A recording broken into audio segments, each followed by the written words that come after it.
Pemirsa, terkait update judi online yang menjerat karyawan Komdigi, Kabid Humas Polda Metro Jaya, Kombes Pol Ade Ari menyampaikan penyidik sudah menetapkan 18 tersangka dan tambahan 1 tersangka baru. Dan berikut informasinya. Hingga saat ini penyidik telah menetapkan 18 orang sebagai tersangka dengan tambahan 1 tersangka baru. Inisialnya D. Ya, D ditetapkan sebagai tersangka karena diduga terlibat TPPU, tindak pidana pencucian uang, yang dilakukan oleh DPO A alias M. D ini, tersangka D adalah istri dari DPO A. Ya. Saat ini DPO A alias M ini masih dilakukan pengejaran oleh penyidik. Kemudian dari tangan tersangka D, penyidik telah berhasil menyita berbagai barang bukti, ya, antara lain uang tunai total 2,6 miliar rupiah, atau lebih tepatnya 2.687.599.000 rupiah, dengan rincian mata uang rupiahnya 2.075.299.000. Kemudian pecahan mata uang Singapura dolar ada 3.000 Singapura dolar atau senilai 35.100.000. Dan juga Sementara itu, Kapolri Jenderal Listio Sigit Prabowo memberikan respon soal wacana pemeriksaan Budi Ari terkait judi online. Kapolri menyebut jika ditemukan bukti-bukti yang mengarah pada nama tertentu akan langsung diperiksa.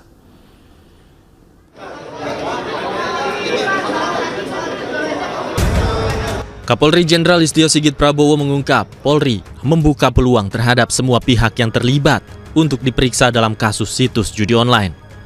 Pernyataan itu disampaikan Listio Sigit Prabowo merespon dugaan keterkaitan antara mantan Menkominfo Budi Ari Setiadi dengan kasus situs judi online yang melibatkan beberapa pegawai di Kementerian Komdigi. Kepolisian terus mendalami keterangan dari 2 orang pelaku yang tertangkap di Malaysia. Tidak menutup kemungkinan jika ditemukan bukti yang cukup yang mengarah ke nama Budi Ari Setiadi akan diproses oleh polisi. Ini kan Budi Ari juga lagi rame namanya Pak. Tadi kan dibilang ini akan memeriksa siapapun, apakah termasuk sosok Budi Ari juga nanti akan dimintai keterangan begitu Pak? Karena kan dulu di Kominfo, terus ada juga di Komdigi. Ya, saya kira kalau nanti dalam pemeriksaan yang dilakukan oleh anggota saya mengarahkan nama-nama tertentu, saya kira tentu pasti akan diproses, akan diperiksa. Sementara itu, Budi Ari memberikan respon usai namanya dikait-kaitkan dengan kasus situs judi online. Ia mengaku siap diperiksa dan mendukung penuh proses penegakan hukum atas kasus judi online. Biar mau ke luar negeri gimana Pak? Pokoknya saya fokus ngurus operasi dan rakyat. Kita dukung penegakan hukum, dan yang ketiga kita tetap serius berantas judi online. Apa ya? Solusinya gimana Pak? Lalu kita warga negara. Pak, ini katanya polisi mau mendalami Pak. Gimana Pak? Tunggu aja dalamnya nggak apa. Kita siap deh. Siap dipanggil juga itu Pak. Pasti nggak. Berarti siap. Pasti nggak terlibat Pak. Apa kenal nggak Pak 14 pegawai Komdigi yang diperiksa Pak? Ya, tahu lah namanya. Nama Budi Ari diduga terkait dengan praktek pemeliharaan situs judi online di lingkungan Kementerian Kominfo di era kepemimpinannya. Hingga kini, polisi telah menetapkan 18 orang tersangka atas kasus situs judi online. 10 diantaranya adalah pegawai di Kementerian Komdigi, sementara 8 lainnya adalah warga sipil. Dari Jakarta, Tim Liputan iNews melaporkan.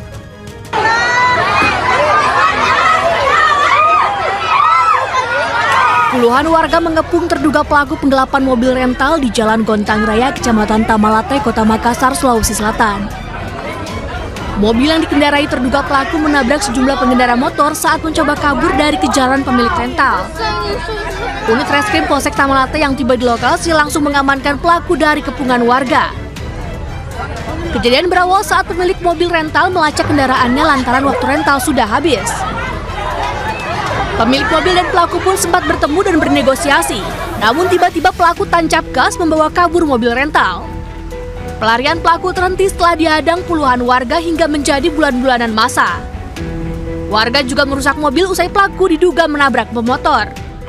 Dan pada saat di tengah perjalanan, si pemakai kendaraan mobil rental mengatakan kepada pihak yang pemilik mobil rental bahwasanya kita berganti pakai, bahwasanya kau turun dulu, nanti kau yang bawa mobil. Pada saat pemilik mobil rental turun, si pemakai mobil kendaraan tersebut melarikan diri sampai terjadinya pengejaran.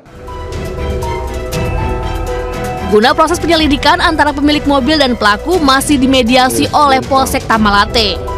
Dari Makassar, Sulawesi Selatan, Yoyus Vin, iNews melaporkan. Pemirsa, saya akan bacakan laporan yang masuk ke lapor polisi. Yang pertama dari @sigit_astam91. Lapor Pak Polisi, rawan terjadi tawuran di sekitaran Pasar Dangdut Pedongkelan Cengkareng.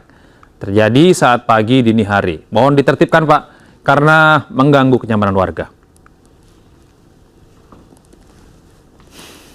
Kemudian laporan berikutnya datang dari akun @salihin_suliatio 331. Lapor Pak Polisi, mohon patrolinya Pak di area Jalan Prapat Medan. Sering terjadi balapan liar oleh sejumlah anak muda yang membuat pengguna jalan terganggu dan membahayakan pengguna jalan lainnya.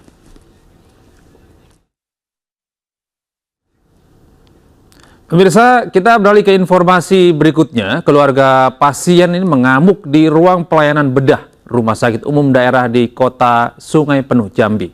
Keributan ini terjadi karena keluarga pasien merasa tidak dilayani dengan baik dan ditelantarkan. Pemirsa, informasi ini sekaligus mengakhiri lapor polisi hari ini. Anda bisa menyampaikan aspirasi, keluhan, laporan, dan juga apresiasi kepada pihak kepolisian di seluruh Nusantara. Dan Anda juga bisa menghubungi kami melalui alamat yang tertera di layar televisi Anda. Pemirsa, cuplikan program dan berita iNews dapat Anda saksikan juga di YouTube @official iNews. Dan pastikan Anda tetap bersama kami karena saat lagi Anda dapat menyaksikan program iNews Today bersama rekan kami Togi Sinaga dan Galuh Pandu. Saya Gede Satria pamit undur diri. Lapor polisi, Anda lapor, kami sampaikan.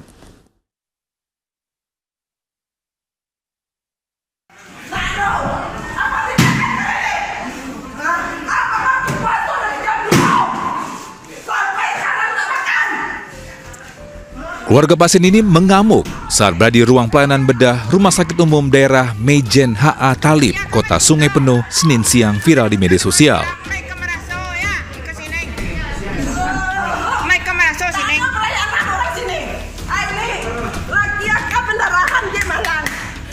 RSUD dituding tidak melayani dengan baik dan menunda-nunda operasi.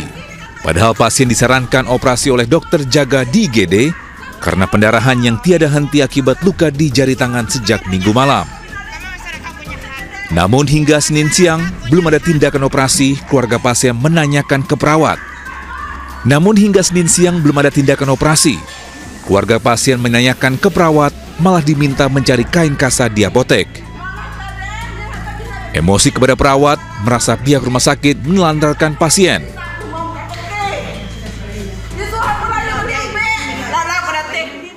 Anak saya sampai jam 12 tuh belum juga dioperasi. Disitulah kami timbul emosi, kami marah-marah, dan menantu saya ini marah-marah sama suster yang penjaga ruang satu bedah itu kan.